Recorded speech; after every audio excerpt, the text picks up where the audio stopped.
Hi, I'm Meredith Tharapos and I'm here at the Coles Distribution Centre in Melbourne talking to Maddie and Dave. So Maddie and Dave, could I get you to introduce yourselves, please? Absolutely. So I'm Madison Allen. I'm a safety and sustainability specialist for Coles supply chain, and essentially what that means is that I support the business and our supply chain network on any of their sustainability projects, initiatives and sustainability practices for improvement.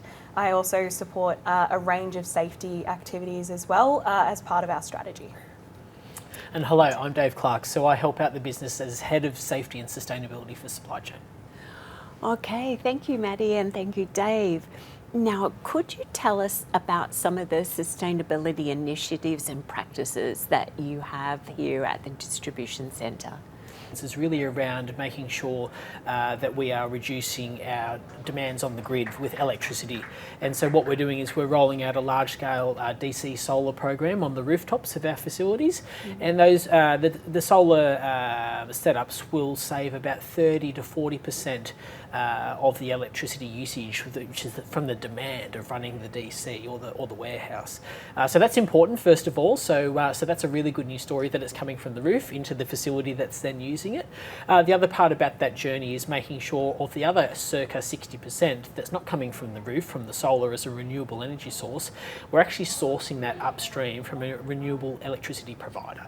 And that can come from wind farms or a whole range of other particular suppliers. And Coles has those arrangements in place to make sure that we have all of our renewable electricity sourced across our network, across Coles Group, not just Coles Supply Chain, by the end of FY25. So that's not too far away at all, which is very exciting. A few other little parts that we're really proud of to say is around electric vehicles. And decarbonisation across an end-to-end value chain, which is really important. So for today, we've spoken a lot about our distribution centres and the warehouse, but for me, I'm passionate about that end-to-end value chain and making sure that lifeblood of freight coming into our sheds is coming in efficiently and in a decarbonised manner, and of course, that lifeblood that's going out of the sheds as well from our DCs to our supermarket stores, who are essentially our customers.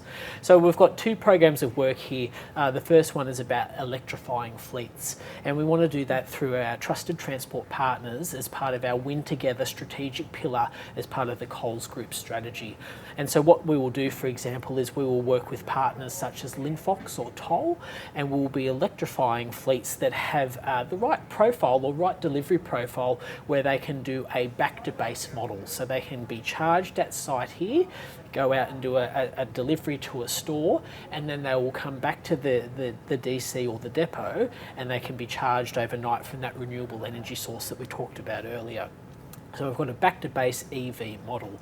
We will also have longer value chains, which will have electric vehicles once the capability emerges into the market of having electrified fleets going from the likes of Melbourne, where we are today, up to Sydney, for example. But that comes with a little bit of range anxiety, so we have to unpack that more as that innovation really starts to emerge into our business. And then thirdly, and probably the one that I'm most excited about to share, is our journey into hydrogen fuel cells into heavy vehicles across our end-to-end value chain. This is where we really see the future for decarbonisation of heavy vehicle freight, and that's going up from rigid vehicles to semi-trailers to B-doubles or even B-triples. So we want to make sure that we're maximising our freight utilisation. Not only is that good for the environment with decarbonisation, but it's also good with safety, so we're having less heavy vehicle drivers on the road with a frequency of exposure to health and safety impacts, and it's also good for our bottom line. Making sure that we have fewer, fuller trucks is really good to make sure that we are managing our commercials to the budgets that we have alluded to in the previous program. I think so. That's the exciting parts there. The other parts that I'm really passionate about with our team, and Maddie shared a little bit about making sure that we're partnering with others to make sure that we have partnerships with the communities that we operate within.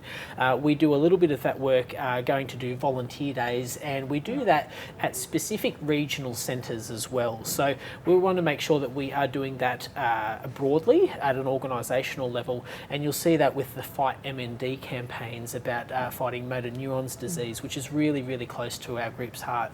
But additionally, we also want to give back to smaller community centres as well, and to go in to help out with food relief at sort of centres where we have people that are really at a crisis level and those that are desperately in need.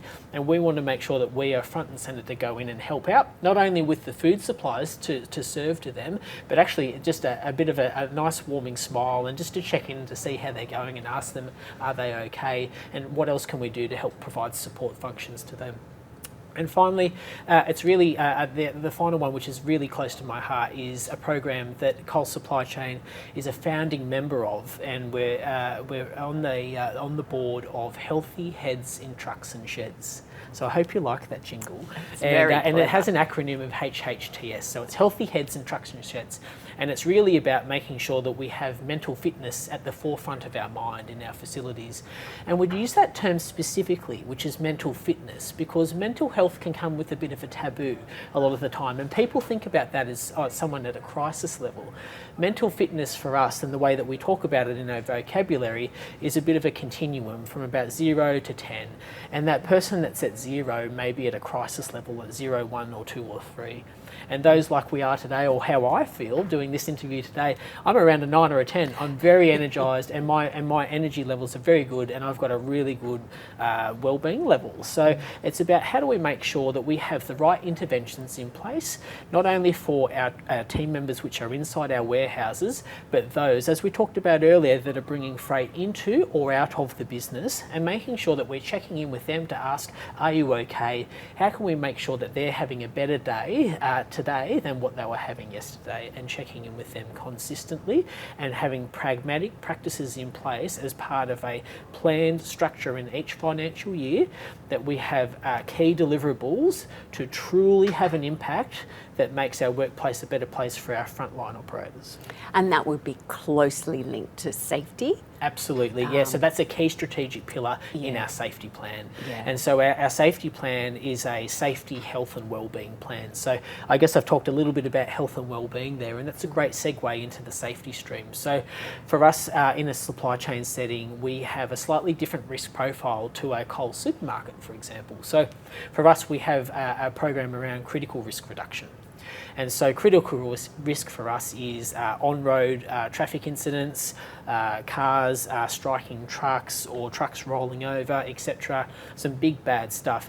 But what do we do to make sure that we're reducing them over a period of time so it's sustainable and it's embedded change over the life cycle of our business?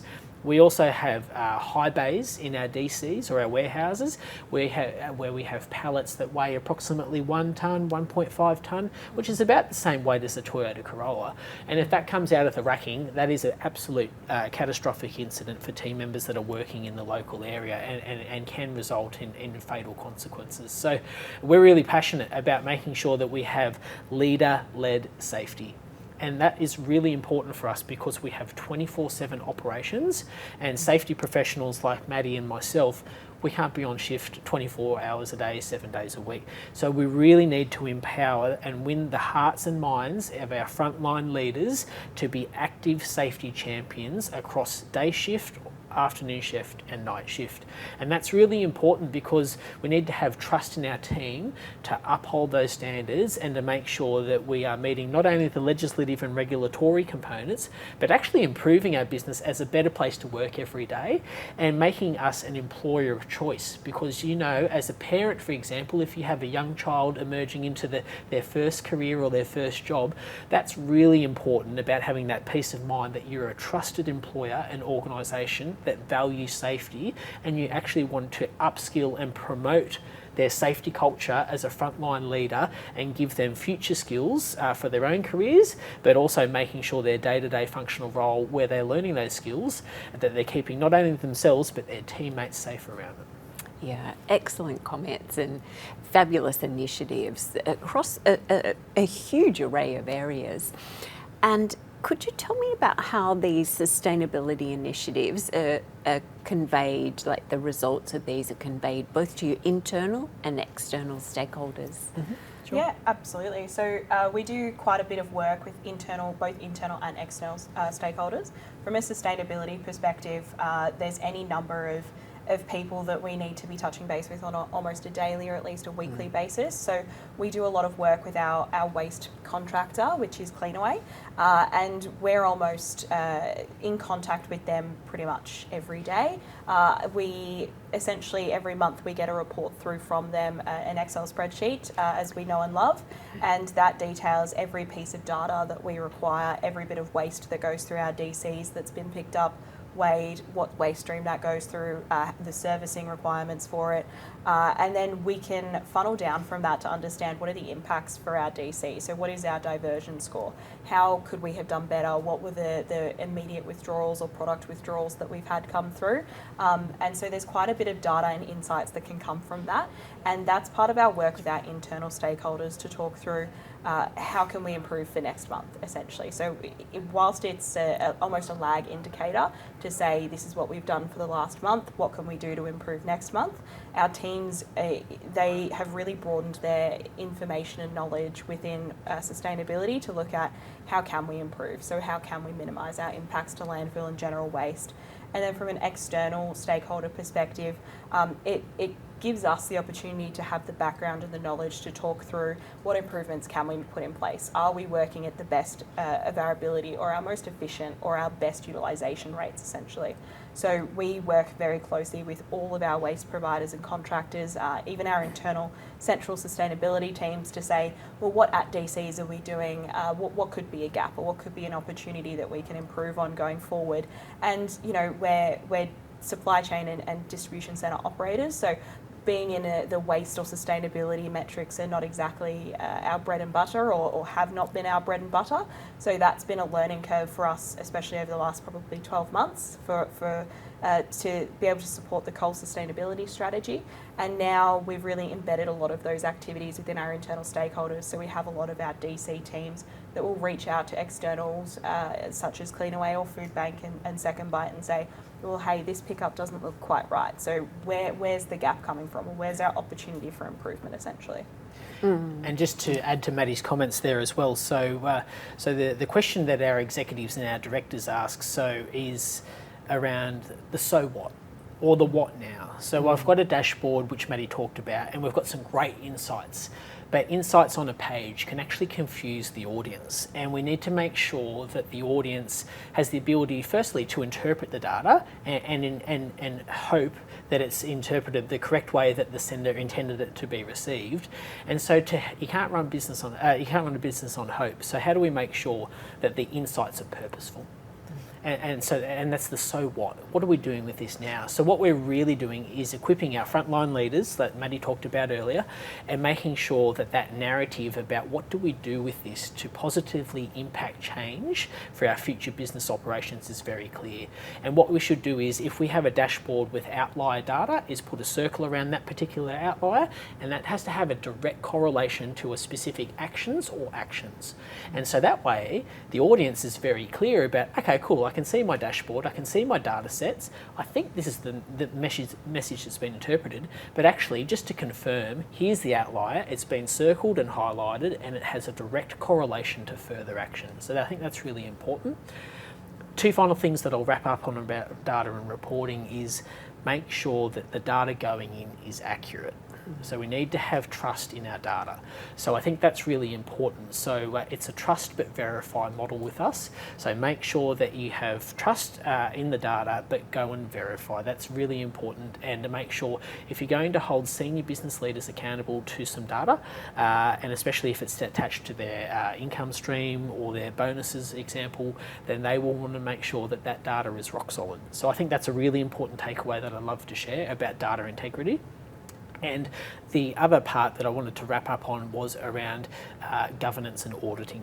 So this is really important about making sure that you've got prudent, accurate data, is because not only one is it needs to be the right input stream coming in, so then we can have the right decision making by our frontline leaders, but also it needs to be audited for governance as well. So when we're reporting this to our shareholders in the market, it needs to be going through the right correct layers of commercial auditing frameworks through our partners such as Ernst & Young, for example, to make sure that it is validated and rock solid and truthful for our market disclosures.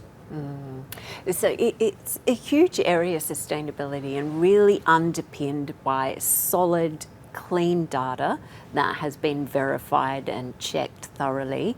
It's about then using that with budgets and numbers and accountability associated with that, because people are responsible for that, and then using that to inform your decision making around sustainability. Yeah, and that creativity with thinking differently about sustainability is really important. And I know you talked about the different packaging and the collapsible crates that go out to farmers. Do you want to talk a little bit about that? We saw that out in the it's a fantastic initiative within Coles as as part of our returnable assets stream. So what we do as a part of that is returnable plastic crates. So what we call RPCs. We have a team that manages our assets within that stream. It's a very big piece of work, and it's another initiative that we looked at from a cost savings perspective, but actually we've had really great sustainability successes from that as well. So essentially, to describe what it is that you've got a box of blueberries with 6 to 8 to 12 punnets within them, and instead of having that cardboard box, we've converted supplies over to a returnable plastic crate, which is a very similar size black crate, which is reusable. So where you previously had the cardboard box, which once it's used, it would hopefully go within a cardboard compactor and get recycled, although that's not always the case, we are aware. Now you've got a reusable plastic crate. So it can go from supplier into DCs, where it then goes out to stores. After it leaves stores, from a return logistics perspective, gets washed appropriately, and then can be returned to DCs or returned to the supplier. And so once it has been used at stores, it's collapsible, and it saves on space as well. And from a sustainability perspective, we're able to take tonnes out of general waste, tonnes out of cardboard compactors. We save many kilolitres of water from this initiative as well, and it reduces our emissions from that perspective, and it also offsets the planting of trees. So there's a number of sustainability benefits that we receive from that, and it's a great example of the work that we do within Coles to think outside the box, especially within supply chain. So there's no linear pathway of thinking within supply chain. If you change one thing, you change 40 million touch points. So we need to make sure it works at every avenue, and that's that end-to-end value chain that we see as well. And Maddie and Dave, could you tell me how you report sustainability externally? We do a number of things within Coles to be able to report our sustainability initiatives and KPIs, or key performance indicators, externally. One example is our sustainability report. So we release that on a yearly basis, dependent on the financial year calendar, as Coles likes to do. And we include in that a number of initiatives, especially focusing around what are our consumers asking from us from a sustainability perspective. So as we've seen, a lot of people are asking around packaging, what is Coles doing essentially to minimise this or to look into this sustainability area. So we receive a number of pieces of feedback from our consumers and our customers to say, this is where my focus is from a sustainability perspective, and what are you, as one of the largest employers in Australia, doing to address that. And we've got a couple of initiatives, including our EV yard tug and our backhaul Coles Collect utilisation, which I think Dave's happy to talk about. Sure, yeah, thank you, Maddie. So the first one is an electric vehicle yard tug, or a yard tractor. And hopefully you'll see some footage come up now around the electric vehicle yard tractor. And that moves trailers around our DC yard in an efficient manner, so it frees up prime movers which should be delivering freight on a public road network, and allows trailers to move on dock or off dock in the DC yard in a sustainable manner. So typically that vehicle was powered by diesel, and part of our decarbonisation strategy is to move to electrified or hydrogen fuel cells in heavy vehicle assets. So that yard tug will have an electric vehicle, and that's powered by a renewable energy source, and that's a great example about how we're making sure that we have safe, sustainable operations embedded into our network, and that we roll that out in a scalable manner across our network network after we trial it at a few pilot centres first to prove the technology as an emerging technology into our business, make sure it meets all the right criteria from ethical sourcing, safety and commercials.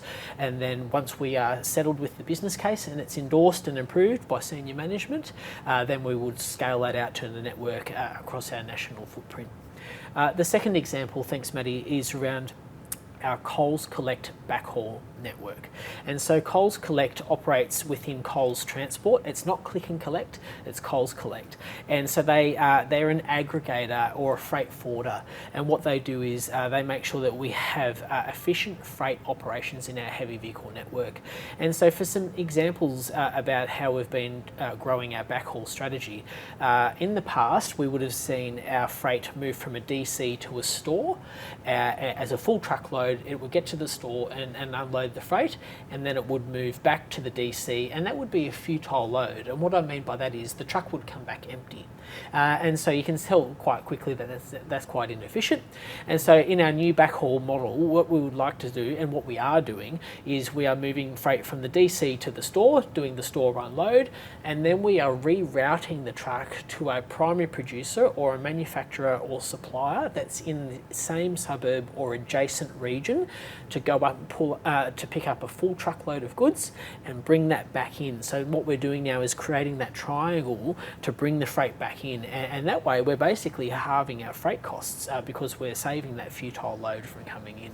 And that's really important once again, not only from a commercial perspective, but also reduces our frequency of exposure with heavy vehicle related safety incidents.